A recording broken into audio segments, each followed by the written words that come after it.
وسلم وشر الأمور محدثاتها وكل محدثة بدعة وكل بدعة ضلالة وكل ضلالة في النار. أعوذ بالله السميع العليم من الشيطان الرجيم من همزه ونفخه ونفثه. بسم الله الرحمن الرحيم.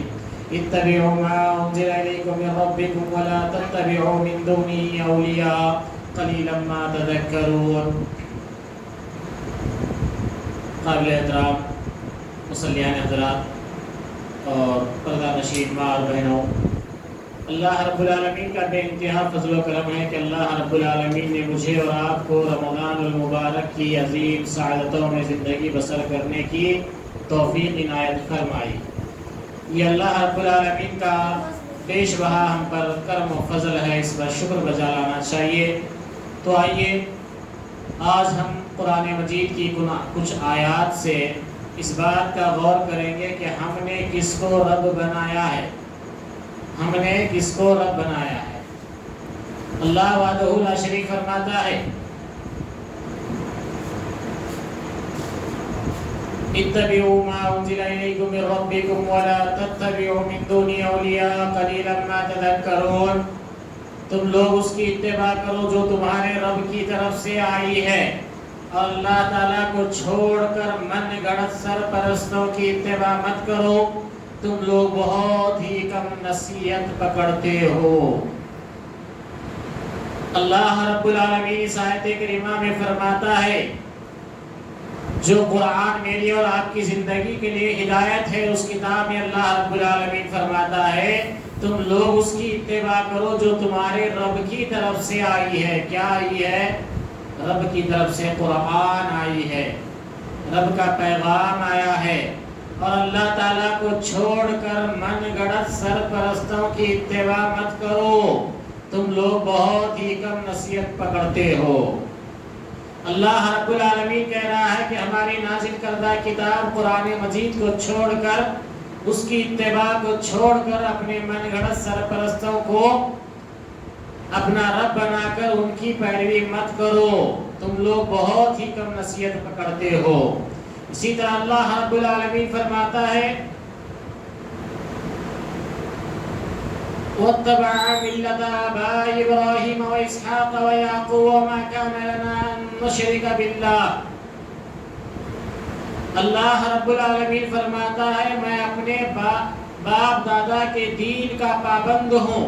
اللہ رب العالمین فرماتا ہے کہ اے نبی آپ کہہ دو وَاتَّبَعُوا مِلَّةَ آبَائِ إِبْرَاهِيمَ، میں اپنے باپ دادا کے دین کا پابند ہوں، یعنی ابراہیم و اسحاق اور یعقوب کے دین کا. ہمیں ہرگز یہ سزاوار نہیں ہے کہ ہم اللہ تعالیٰ کے ساتھ کسی کو بھی شریک کریں. ہم پر اور تمام اور لوگوں پر اللہ تعالیٰ کا یہ خاص فضل ہے، لیکن اکثر لوگ ناشکری کرتے ہیں. تو یہ پیغمبر کی زبان سے یہ کہلوایا جا رہا ہے کہ یہ کہو کا حکم دیا جا رہا ہے کہ میں اپنے باپ دادا کے دین کا پابند ہوں. یہ بات نبی کریم صلی اللہ علیہ وسلم نے ارشاد فرمایا کہ میں اپنے باپ دادا کے دین کا پابند ہوں، یعنی ابراہیم و اسحاق اور یعقوب کے دین کا، جو پیغمبر ہیں، اولو العزم ہیں، جو اپنے باپ داداؤں میں سے ہیں. ہمیں ہرگز یہ سزاوار نہیں ہے کہ ہم اللہ تعالیٰ کے ساتھ کسی کو بھی شریک کریں. ہم پر اور تمام لوگوں پر اللہ تعالیٰ کا یہ خاص فضل ہے، لیکن اکثر لوگ ناشکری کرتے ہیں. اکثر لوگ ناشکری کیا کرتے ہیں؟ ان انبیاء علیہ السلام کے خود یہ کہنے کے بعد کہ ہم ہمارے باپ دادا جو پیغمبر ہیں، جو انبیاء ہیں، ان کے طریقے کے ہم پابند ہیں، ان کے نقش قدم پر چلنے کے ہم ذمہ دار ہیں. تو ہمارے لیے سزاوار نہیں ہے کہ ہم اللہ تعالیٰ کے ساتھ کسی کو بھی شریک کریں. پیغمبر کہہ رہے ہیں کہ ہمارے لیے سزاوار نہیں ہے، یہ ہمارے لائق بات نہیں ہے کہ ہم اللہ کے سوا کسی اور کی پرستش کریں یا اللہ کے ساتھ کسی اور کو شریک ٹھہرائیں. اور ہم پر اور تمام اور لوگوں پر اللہ کا یہ خاص فضل ہے، لیکن اکثر لوگ ناشکری کرتے ہیں. جن لوگوں نے ناشکری کی ان لوگوں نے اللہ اور اس کے رسول کو چھوڑ کر غیروں کو اپنا غیروں کو اپنا نمونہ بنایا، غیروں کو اپنے نقش قدم پر چلنے کا ذریعہ بنا لیا۔ اللہ رب العالمین فرماتا ہے سورہ توبہ کی آیت نمبر 31 میں فرماتا ہے اتخذوا احبارهم ورهبانهم اربابا من دون الله والمسيح ابن مريم وما امروا الا ليعبدوا الله الہ واحد لا الہ الا هو سبحانہ عما یشرکون۔ ان لوگوں نے اللہ تعالیٰ کو چھوڑ کر اپنے عالموں اور درویشوں کو رب بنایا ہے، اور مریم کے بیٹے مسیح کو، حالانکہ انہیں صرف ایک اکیلے اللہ ہی کی عبادت کا حکم دیا گیا تھا، جس کے سوا کوئی معبود نہیں ہے، وہ پاک ہے اور ان کے شرک مقرر کرنے سے۔ تو اللہ رب العالمین فرماتا ہے کہ ان لوگوں نے اللہ کو چھوڑ کر اپنے عالموں کو اور درویشوں کو رب بنایا ہے۔ آج لوگوں کو اگر بولے کہ اللہ کو چھوڑ کر آپ نے کس کو رب بنایا ہے تو بولیں گے ارے اللہ کو چھوڑ کے کس کو رب بنائے بھائی؟ نہیں بنائے ہیں، اللہ ہی تو ہمارا رب ہے۔ اللہ فرما رہا ہے کہ ان لوگوں نے اللہ کو چھوڑ کر اپنے عالموں کو اور درویشوں کو رب بنایا ہے۔ علماء یقیناً دور حاضر کے اندر ایک بڑے پیر صاحب کا نام لیا جاتا ہے اور ان کے نام کی بڑی دھچیاں بھی اڑائی جاتی ہے، لیکن لوگوں کو اس کا شعور نہیں ہے۔ وہ کیسے؟ اللہ رب العالمین فرماتا ہے ان لوگوں نے عالموں کو، شیخ عبد القادر جیلانی رحمت اللہ علیہ ایک بہت بڑے عالم ہیں جنہوں نے علم کی تلاش کے لیے بغداد سے خراسان سے ہوتے ہوئے کئی ملک شام کے علاقوں کا انہوں نے سفر کیا، صرف اللہ کے نبی صلی اللہ علیہ وسلم کے حدیث کا علم حاصل کرنے کے لیے، پیارے نبی صلی اللہ علیہ وسلم کی زندگی کو اکٹھا کرنے کے لیے انہوں نے علم حاصل کیا۔ لیکن اس عالم کو بدقسمتی سے آج لوگوں نے اپنا رب بنا لیا۔ گلی کوچے میں ان کے نام کا سجدہ ہو رہا ہے، گلی کوچے میں ان کے نام کے نظر و نیاز ہو رہے ہیں، اور لوگ کہتے ہیں کہ نہیں ہم کسی کو رب نہیں بنائے۔ رب وہی کہہ رہا ہے کہ انہوں نے اپنے عالموں کو اور درویشوں کو رب بنایا ہے۔ اور مریم کے بیٹے مسیح کو، یعنی مریم علیہ السلام کے بیٹے حضرت عیسیٰ ابن مریم کو لوگوں نے رب بنایا ہے، حالانکہ انہیں صرف ایک اکیلے اللہ ہی کی عبادت کا حکم تھا۔ اب جس پیغمبر کو خود ایک اکیلے اللہ کی عبادت کرنے کا حکم ہو، نعوذ باللہ پیغمبر کیسے کہہ سکتا ہے کہ میری عبادت کرو؟ لیکن آج لوگوں کو شیطان نے دھوکہ دے دیا، اس لیے لوگوں نے اللہ کی عبادت کے ساتھ اوروں کی بھی عبادت کرتے ہیں۔ اللہ رب العالمین انہی کا ذکر کر کے کہہ رہا ہے کہ تم کس کی عبادت کر رہے ہو، اپنے آپ کو چیک کر لو۔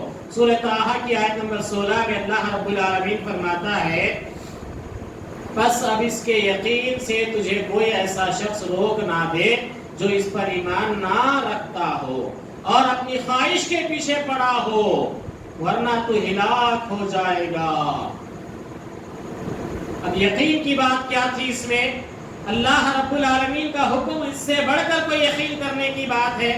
ذالک الکتاب لا ریب فیہ ھدی للمتقین، یہ ذالک الکتاب لا ریب فیہ، اس میں کوئی شک و شبہ کی گنجائش نہیں ہے۔ ایسی کتاب پڑھ کے جب آپ کو سنا دیا جائے کہ ان لوگوں نے اللہ کو چھوڑ کر عالموں کو اور درویشوں کو انہوں نے رب بنایا ہے، تو اللہ فرماتا ہے بس اب اس کے یقین سے تجھے کوئی ایسا شخص روک نہ دے۔ ارے نہیں ایسی بولتے جی ان لوگ، سننے کو ملتی باتیں باہر نکلنے کے بعد، مولوی صاحب کیا بولے آج، مولوی صاحب یہ بولے، اس کے بعد سننے کو ملتی بات کیا ملتی؟ بس اب اس کے یقین سے تجھے کوئی ایسا شخص روک نہ دے جو اس پر ایمان نہ رکھتا ہو۔ کس پر ایمان؟ اللہ کے کلام پر جو ایمان نہ رکھتا ہو وہ تمہیں کہیں روک نہ دے۔ اللہ فرما رہا ہے اور اپنی خواہشات کے پیچھے پڑا ہو۔ دو نشانیاں ہیں ایسے لوگوں کی، نمبر ایک وہ اللہ کی کتاب پر ایمان نہیں رکھتے، دوسرا اپنی خواہشات کے پیچھے پڑے ہیں، خواہشات کو پوری کرنے میں لگے ہیں۔ اللہ رب العالمین فرماتا ہے اگر ایسا ہوگا، اگر تم نے ایسا کام کیا تو ہلاک ہو جائے گا۔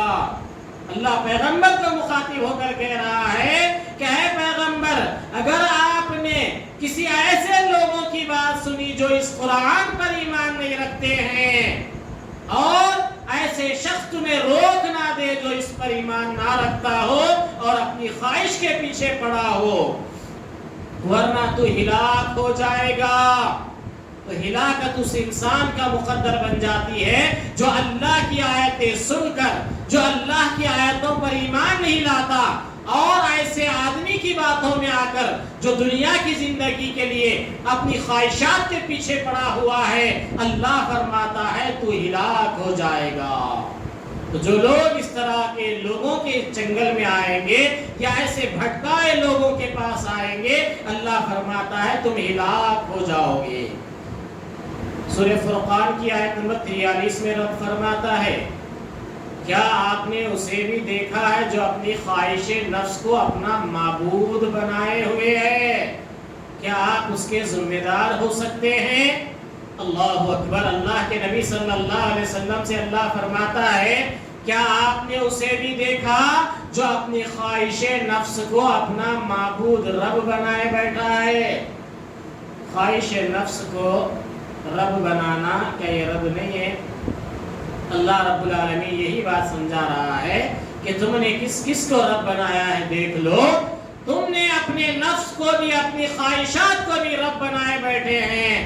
نہیں، میرے کو ایسا ہونا، میری خواہش ایسی تھی، میری تمنا ایسی تھی، ایسا ہوا تو کیا ہوتا؟ اللہ رب العالمین فرماتا ہے، اپنے اسے دیکھا ہے جو اپنی خواہش نفس کو اپنا معبود بنائے ہوئے ہے۔ خواہش نفس کو معبود بنانے کا یہ طریقہ کہ میری خواہش پوری نہیں ہوئی، اب میں کیا بھی کر لوں گا، میری خواہش، میری تمنا پوری نہیں ہو سکی، لہذا اب مجھے ایسا نہیں ایسا رہنا ہے۔ یہ ضد اور ہر درمی جو ہے، انسان اپنے خواہش نفس کو معبود بنانا ہے۔ آپ اس کے ذمہ دار ہو سکتے ہیں؟ نبی سے رب سوال کر رہا ہے کہ اے نبی، جو خواہش نفس کو اپنا رب بنایا ہو، کیا آپ اس کی ذمہ داری لے سکتے ہیں؟ ہرگز نہیں لے سکتے، اس لیے کہ جو اپنے خواہشات کو رب بنایا ہو، اب اس کا ٹھکانہ تو اس کی خواہشات ہی تباہ کریں گی۔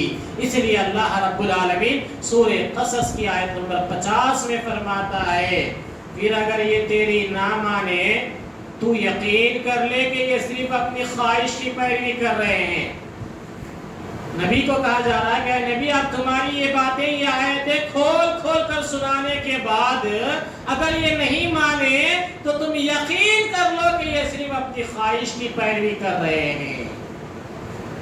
اللہ کی آیتیں سننے کے بعد اگر کوئی نہیں مانے گا تو اللہ فرماتا ہے صرف یہ اپنی خواہش کی پیروی کر رہے ہیں، اور اس سے بڑھ کر بہکا ہوا کون ہے جو اپنے خواہش کے پیچھے پڑا ہوا ہو، بغیر اللہ کی رہنمائی کے، بغیر اللہ کے بتائے راستے کے۔ بے شک اللہ تعالیٰ ظالم لوگوں کو ہدایت نہیں دیتا۔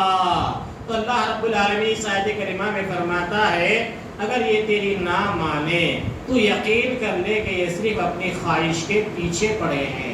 تو خواہش کے پیچھے پڑے ہوئے لوگوں کی پہچان یہ ہے، انہیں کہا جاتا ہے کہ اللہ کے رسول کی منع کردہ کام یہ نہیں کرنا ہے، انہیں کہا جاتا ہے کہ اللہ نے اس کو ناپسند کیا ہے، اسے چھوڑا جائے، یہ کام نہیں کرنا ہے ہمیں۔ تو کہتے ہیں صرف اپنی خواہش کی پیروی کرتے ہوئے کہتے ہیں ہاں معلوم، ہمارے کو معلوم، کرنا نہیں ہے ہمارے کو، اس لیے معلوم بولتے ہیں۔ تو اللہ رب العالمین فرماتا ہے جو اپنی خواہش کے پیچھے پڑا ہوا ہو بغیر اللہ کی رہنمائی کے، وہ جو ان کی خواہش ہے نا، ان کی سوچ ہے نا، وہ ساری سوچ ان کی وہ خواہشیں اللہ کی بتائی ہوئی نہیں ہے، کیونکہ ایمان والوں کو خواہشیں بھی کیسی کرنی ہے وہ بھی رب نے بتا دیا ہے۔ اس لیے ایمان والا خواہش بھی اپنی منمانی کی نہیں کر سکتا ہے، خواہش بھی رب کی اور نبی کی پیروی کرتے ہوئے خواہشات کرے گا، خواہشات بھی ناجائز نہیں کرے گا، جائز خواہشات کرے گا۔ تو اللہ رب العالمین فرماتا ہے بغیر اللہ کی رہنمائی کے جو اس طرح کی خواہشات کرتے ہیں، بے شک اللہ تعالیٰ ظالم لوگوں کو ہدایت نہیں دیتا۔ اب بیٹھ کے اہدنا الصراط المستقیم، اہدنا الصراط المستقیم زندگی بھر بولتے رہے، آپ ہدایت کے لیے اللہ سے دعا کرتے رہے، ہدایت آپ کا مقدر نہیں بنتی ہے تو سمجھ لیجئے کہ آپ اللہ کی آیتوں کو پس پست ڈال کر، اللہ کے احکامات کو بھلا کر، آپ بغیر اللہ کی رہنمائی کے بے شک اللہ تعالیٰ ایسے ظالموں کو ہدایت نہیں دیتا۔ تو ہم زندگی میں اپنی خواہشات پہ بھی نظر رکھنا کہ یہ ہماری خواہش کیا اللہ کے یہاں جائز ہے، کیا اللہ اس کو پسند کرتا ہے یا نہیں، اس پر بھی نظر ہونا ضروری ہے، ورنہ اللہ کہہ رہا ہے ایسے منمانی خواہشات کرنے والے ظالموں کو ہم ہدایت نہیں دیتے۔ سورہ روم کی آیت نمبر 29 میں اللہ فرماتا ہے بلکہ بات یہ ہے کہ یہ ظالم تو بغیر علم کے خواہش پرستی کر رہے ہیں۔ اللہ، خواہش پرستی کیوں ہوتی؟ علم کے بغیر ہوتی، علم نہیں رہتا، اسی لیے میرے دل میں ایسا آیا، میں ایسا سوچ لی، میرے کو ایسا کرنا ہے، میں ایسا کروں گی۔ یہ کیا ہے؟ بغیر علم کے اپنی خواہشات کے پیچھے پڑنا۔ تو اللہ رب العالمین فرماتا ہے بلکہ بات یہ ہے کہ یہ ظالم تو بغیر علم کی خواہش پرستی کر رہے ہیں، اسے کون راہ دکھائے جسے اللہ تعالیٰ راہ سے ہٹا دے، ان کا ایک بھی مددگار نہیں ہے۔ اللہ، یہ لوگ اللہ کو چھوڑ کے غیروں کو بولتے انہوں مددگار ہے، انہوں مدد کرتے، انہوں مدد کرتے۔ اللہ کہہ رہا ہے کہ جو لوگ ہماری آیتوں کے تعلق سے اس طرح کا گمان رکھیں، بغیر علم کے، اللہ کے بغیر علم کے یہ اپنی خواہشات پرستی کر رہے ہیں، تو ایسوں کو کون راہ دکھائے جسے اللہ راہ سے ہٹا دے۔ تو انسان چاہے کوئی عورت ہو کوئی مرد ہو، اپنی خواہشات کے اوپر لگا ہوا ہے، اپنی خواہشات کو ہی ون مین شو بن کر اسے پوری کرنے میں لگا ہے، تو رب ذوالجلال فرماتا ہے، کیا کہتا ہے؟ ایسوں کو کون راہ دکھائے جن کو اللہ ہی راہ سے ہٹا دے۔ تو خواہش پرستی کرنے والوں کو اللہ راہ سے ہٹا دیتا ہے، ان کو سیدھی راہ سے دور کر دیتا ہے۔ سورہ صاد کی آیت نمبر 26 مجھے اور آپ کو آواز دے رہی ہے، کیا کہہ کر؟ اے داؤد، ہم نے تمہیں زمین میں خلیفہ بنا دیا، تم لوگوں کے درمیان حق کے ساتھ فیصلے کرو اور اپنی نفسانی خواہش کی پیروی نہ کرو، ورنہ وہ تمہیں اللہ کی راہ سے بھٹکا دے گی۔ اللہ اکبر۔ حضرت داؤد علیہ السلام ایسے جلیل القدر پیغمبر کو مخاطب کر کے رب کہہ رہا ہے کہ اے داؤد، ہم نے تمہیں زمین میں خلیفہ بنا دیا، تم لوگوں کے درمیان حق کے ساتھ فیصلے کرو اور اپنی نفسانی خواہشات کی پیروی نہ کرو، ورنہ وہ تمہیں اللہ کی راہ سے بھٹکا دے گی۔ دو باتیں اس آیت میں کہی جا رہی ہے۔ نمبر ایک بات یہ کہ لوگوں کے درمیان حق کے ساتھ فیصلے کرنا، گھر کے تم بڑے بھائی بول کے بٹھا دیے، کیا نہیں تو بھائی تم مولوی صاحب ہمارا فیصلہ کرو بول کے بٹھا دیے، نہیں تو لیڈر صاحب آپ ہمارا فیصلہ کرو بول کے کسی کو فیصلہ کرنے کی ذمہ داری دیے، تو کیسا کرنا؟ وہ رب حضرت داؤد علیہ السلام سے مخاطب ہو کر کہہ رہا ہے، ہم نے تمہیں زمین میں خلیفہ بنا دیا ہے، تم لوگوں کے درمیان حق کے ساتھ فیصلے کرو اور اپنی نفسانی خواہشات کی پیروی نہ کرو، ورنہ وہ تمہیں اللہ کی راہ سے بھٹکا دے گی۔ نفس کی خواہش کیا کرتی ہے؟ اللہ کے راہ سے بھٹکا دیتی۔ تو نفس کی خواہش اتنی بری چیز ہے، آج میں اور آپ نفس کی خواہش، ارے میری پسند، میری مرضی، ہاں یہ چلتا نا ہمارے پاس، لیکن ہماری یہ خواہشات ہمیں بھٹکا دیتی ہے رب کے راہ سے۔ یقیناً جو لوگ اللہ کی راہ سے بھٹک جاتے ہیں ان کے لیے سخت عذاب ہے، اس لیے کہ انہوں نے حساب کے دن کو بھلا دیا۔ ان کی دوسری بیماری نفس کی خواہش کرنے کی، ان کی دوسری بیماری یہ رہتی کہ حساب کے دن کو بھلا دیتے ہیں۔ قیامت کے دن پھر کھڑے ہونا ہے، کتنا کھائے، کہاں سے کمائے، کہاں خرچ کرے، تمہیں جوانی دی گئی تھی اس کو کہاں لگائے، تمہیں بڑھاپا دیا گیا تھا اس کو کیسا گزارے۔ آدم کا بیٹا جب تک ان سوالوں کا جواب نہیں دے گا اللہ کی بارگاہ میں سے وہ اپنے قدم نہیں ہلا سکتا۔ تو اللہ کے پیارے نبی صلی اللہ علیہ وسلم نے اسی لیے امت کو فرمایا کہ تم اپنے حساب کے دن کو یاد رکھنا۔ سورہ جاسیہ کے آیت نمبر 23 میں رب فرماتا ہے کہ آپ نے ایسے اسے بھی دیکھا جس نے اپنی خواہش نفس کو اپنا معبود بنا رکھا ہے اور باوجود سمجھ بوجھ کے اللہ نے اسے گمراہ کر دیا ہے۔ خواہش نفس کی پیروی کرنے والے پاگل نہیں رہتے، خواہش نفس کی پیروی کرنے والے دیوانے نہیں رہتے۔ خواہش نفس کی پیروی کرنے والوں کو اللہ سمجھ اور بوجھ دیا ہے، اس کے باوجود بھی جب انہوں نے ایسی حرکتیں کی، اللہ رب العالمین فرماتا ہے کہ ہم نے ان کو ان کی سمجھ بوجھ کے باوجود انہیں گمراہی میں رکھ دیا۔ تو گویا خواہش نفس انسان کی زندگی کو تباہی کی طرف لے جاتا ہے، خواہش نفس انسان کی زندگی کو اللہ کی راہ سے ہٹا کر گمراہی کی طرف لے جاتا ہے۔ اس لیے ہر ماں ہر بہن کو بھی اپنی خواہشات پہ کنٹرول کرنی چاہیے۔ سورہ انبیاء کی آیت نمبر 10 میں رب ذوالجلال فرماتا ہے، آیت نمبر 52 میں فرماتا ہے، اے نبی آپ سے پہلے جتنے بھی رسول آئے ان کے ساتھ ایسا ہوتا تھا، وہ جب کبھی نیک تمنا کرتے، نیک خواہش کرتے، نیک ارادہ کرتے، تو ان کی نیک تمنا میں، ان کی نیک ارادوں میں شیطان کی طرف سے ملاوٹ ہوتی۔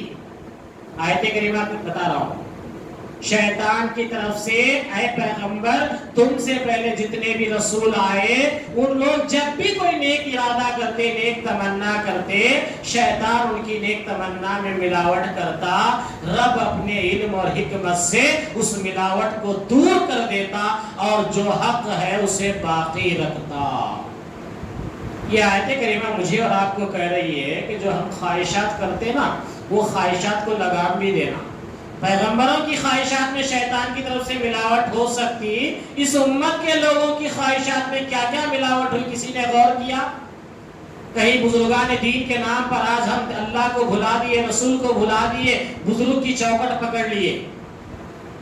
آج ہم شیطان کی ملاوٹ کی وجہ سے اللہ کے ہی ولیاں تو ہے نہ کہہ کر اللہ کو بھلا دیے۔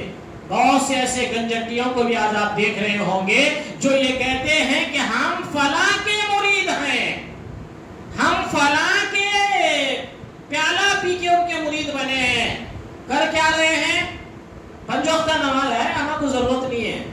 پیغمبر کہہ رہا ہے کہ اے اللہ مجھے اور میرے اہل و عیال کو نماز کا پابند بنا۔ اللہ اکبر۔ وقت کا پیغمبر دعا کر رہا ہے، اے اللہ مجھے اور میرے اہل و عیال کو نماز کا پابند بنا۔ آج کا یہ شیطان کے دھوکے میں آیا ہوا مرید کہتا ہے کہ نہیں ہمیں نمازوں کی ضرورت نہیں، ہمارا پیر ہمیں پکڑ لے کے چلے جائے گا۔ کہاں جائے گا بھائی؟ کہاں جائے گا؟ نہیں، یہ دھوکہ ہے، یہ شیطان کی طرف سے ملاوٹ ہے۔ یہ امت آج اسی گمراہی میں پڑی ہوئی ہے۔ آج اس گمراہی سے نکلنے کی ضرورت ہے۔ جب پیغمبروں کی نیک تمنا میں ملاوٹ ہو سکتی ہے، قوم نوح کے اندر کیا ہوا؟ ود، صواع، یغوث، یعوق، نصر، یہ حضرت نوح علیہ السلام کے دور کے اور یہود و نصارہ کے یہ بڑے نیکوکار بزرگ تھے۔ جب یہ لوگ فوت ہو گئے، اب جب بستی کا کوئی بڑا آدمی، نیک آدمی کا انتقال ہو جاتا تو چار نوجوان جمع ہو کے کیا کرتے؟ ارے یار وہ کیا آدمی تھے، ان کا انتقال ہو گیا، ان کی تعریف اور ان کی بڑائیاں بیان کرتے۔ تو ایسا اس قوم کے لوگ جب بیان کرنے کے لیے، تعریف کرنے کے لیے ان کے لوگ بیٹھے، مفسرین احادیث کی شرح میں لکھتے ہیں کہ شیطان ان کے پاس پہنچا، بولا کیا یارو تمہارے اتنے عظیم آدمی، اتنے بزرگ آدمی چلے گئے دنیا سے، تم لوگ خالی ان کے باتیں کر لیتے بیٹھے یہاں، ان کی یاد کیا سے کچھ بھی نہیں کرتے؟ کیا کرنا ہے؟ بولے کچھ تو بھی کرو، ایک چبوترا بنائے۔ وہ چبوترا ہماری گلی گچھے میں بن رہے تھے، پاس ایک چبوترا بنائے۔ کئی کو چبوترا؟ یہ چبوترا ان کی یاد کا، یہاں بیٹھے تو سمجھ جانا فلاں ہم بزرگ کے خاطر یاد دہانی کے لیے ہم بنا لیے ہیں۔ وہاں بیٹھ کر باتیں کی، کچھ دنوں بعد گزر گئے، ان کی اولاد آئی، جب یہ لوگ چبوترا بنا کے مر گئے، ان کی اولاد جب آئی تو بولے ہمارے باپ دادا خالی چبوترا بنایا اور کچھ بھی نہیں، چلو ہم چار دیوارہ اٹھائیں گے۔ چار دیوارہ اٹھا لیے، ابھی لوگ چار دیوارہ اٹھا کے خالی کمرہ رکھ کے چلے گئے۔ شیطان بولا تم لوگ دیوارے خالی کمرہ اٹھا کے بیٹھ گئے، کیا ہوتا ہے اس سے؟ کچھ تو بھی ان کا رہنا یا نام و نشان۔ چلو یا تو ایک ڈنڈا لگ جاتا یا تو پھر ایک پتھر لگ جاتا، اس کے اوپر جو ہے اب چلتی عبادت۔ تو اللہ رب العالمین وہی فرما رہا ہے کہ جب ہماری راہ سے کسی کو گمراہ کرنے کے لیے شیطان آتا ہے تو وہ تمہارے پاس سبز باغ دکھا کر آتا ہے۔ تو انبیاء کی نیک خواہشات میں ملاوٹیں ہوئی تو انبیاء کو اللہ نے اپنے طرف سے منتخب کیا تھا، اسی لیے ان کی ملاوٹ کو دور کر کے جو حق تھا اس کو باقی رکھا۔ آج محمد رسول اللہ کے بعد امت کے اندر کوئی بھی انسان ہو، اس کی بھی خواہش کے اندر برابر شیطان کی ملاوٹ ہوتی ہے۔ اسی لیے آج لوگ بولتے ہیں مولوی صاحب ہم لوگ ایسا سوچ کے نہیں بنائے تھے، ہم کیا کی سوچے تھے، آج کیا کی چھوڑا۔ پٹا بلی کے علاقے میں ایک صاحب کے جملے تھے، کیا بولے مولوی صاحب ہم لوگ کیا کی سوچ کے چبوترا بنائے، یہاں کیا کی جلوس میلہ شروع ہو گیا، اب یہ کیا کرنا سمجھ میں نہیں آ رہا ہمارے۔ کیا سوچ کے بنائے تھے بھئی، ہمارے ہارڈ ویئر کے سامنے بڑی گاڑی ٹرن نہیں ہوتی تھی، اسی لیے ہم لوگ ایک چبوترا بنائے تاکہ اتنی جگہ سیف ہو جائے، روڈ پہ جانے والے لوگ دور سے چلے جائے، چبوترا ہے بلکہ یہاں تک نہیں آنا۔ ہم پراپرٹی بچانے کے لیے چبوترا بنائے، لیکن اب ہوا ایسا کہ یہ چبوترا جا جا کے ہمارے پاس عبادت کا اڈا بن گیا ہے نا۔ آپ بھی آنکھوں سے دیکھتے، میں بھی دیکھ رہا ہوں۔ آبا و رہبان ارباب من دون اللہ، ہم نے علماء کو اپنے رہبانوں کو کیا کر لیا، رب بنا لیا، ان کے نام کے چبوترے بنا لیے، ان کے نام کی چادریں بنا لیے، اور ان کے اوپر جھک رہے، ان کے اوپر اٹھ رہے۔ جس طرح اللہ سے ڈرنا ہے ویسا ان سے ڈر رہے۔ پھر پلٹ کے پوچھو ان کی کتنی عزت کر رہے۔ کتوں کو سونے کے واسطے چھوڑ کے آپ آ کے مست گھر میں سو رہے، وہاں سارے کتے جمع ہیں چبوتروں۔ یہ اللہ رب العالمین کی طرف سے، اللہ رب العالمین کی طرف سے ان بندوں کے لیے ہدایت اور رہنمائی ہے جو قرآن میں رب خود کہہ رہا ہے کہ خواہش نفس کی پیروی کرنے والوں کو اے پیغمبر آپ بھی ہدایت نہیں دے سکتے۔ تو اللہ رب العالمین سے دعا ہے اللہ رب العالمین مجھے اور آپ کو ایسی برائی سے بچائے، اللہ ہماری نسلوں کو توحید سمجھائے، اللہ تعالی ہم تمام کو ایسے شیطان کے شر سے بچ کر نیک تمنائیں نیک خواہشیں کرنے کی اللہ توفیق عطا فرمائے۔ جب کبھی ہمیں سمجھ میں آئے کہ یہ کہیں شیطان کی طرف سے تو نہیں ہے تو تب اللہ تعالی ہمیں توفیق دے، اللہ ہمیں بچائے شیطان کے شر سے، شیطان کے فتنوں سے، اس لیے کہ شیطان جب سیدھے راستے پہ بیٹھا ہے تو یقیناً وہ ہمارے اچھے اچھے کاموں میں ہی اپنی ٹانگ اڑا کر ہمیں برباد کرے گا۔ اس لیے ہمارے نیک کاموں کے اندر مجھے اور آپ کو چاہیے کہ چوکنا رہتے ہوئے ہمیں دین پر عمل کرنا ہے اور شیطان مردود سے اللہ کی پناہ مانگنا ہے۔ آخر میں اللہ رب العالمین سے دعا ہے اللہ ہمارے حاضرین میں سے جو بیمار ہیں ان کو صحت کاملہ عاجلہ نصیب فرما، اور جو بے روزگار ہے اللہ ان کو حلال روزی اور برکت سے مالا مال فرما دے۔ اے اللہ ہماری عبادتوں کو قبول فرما لے۔ اے اللہ ہم سے جانے انجانے میں جو گناہ ہوتے ہیں اللہ تو گناہوں کا معاف کرنے والا ہے۔ اے اللہ تو ہمارے گناہوں کو معاف فرما دے، اس لیے کہ تو ہی معاف کرنے والا ہے، تیرے سوا کوئی معاف کرنے والا نہیں ہے۔ سبحان ربک رب العزت عما یصفون والسلام علی المرسلین والحمد للہ رب العالمین۔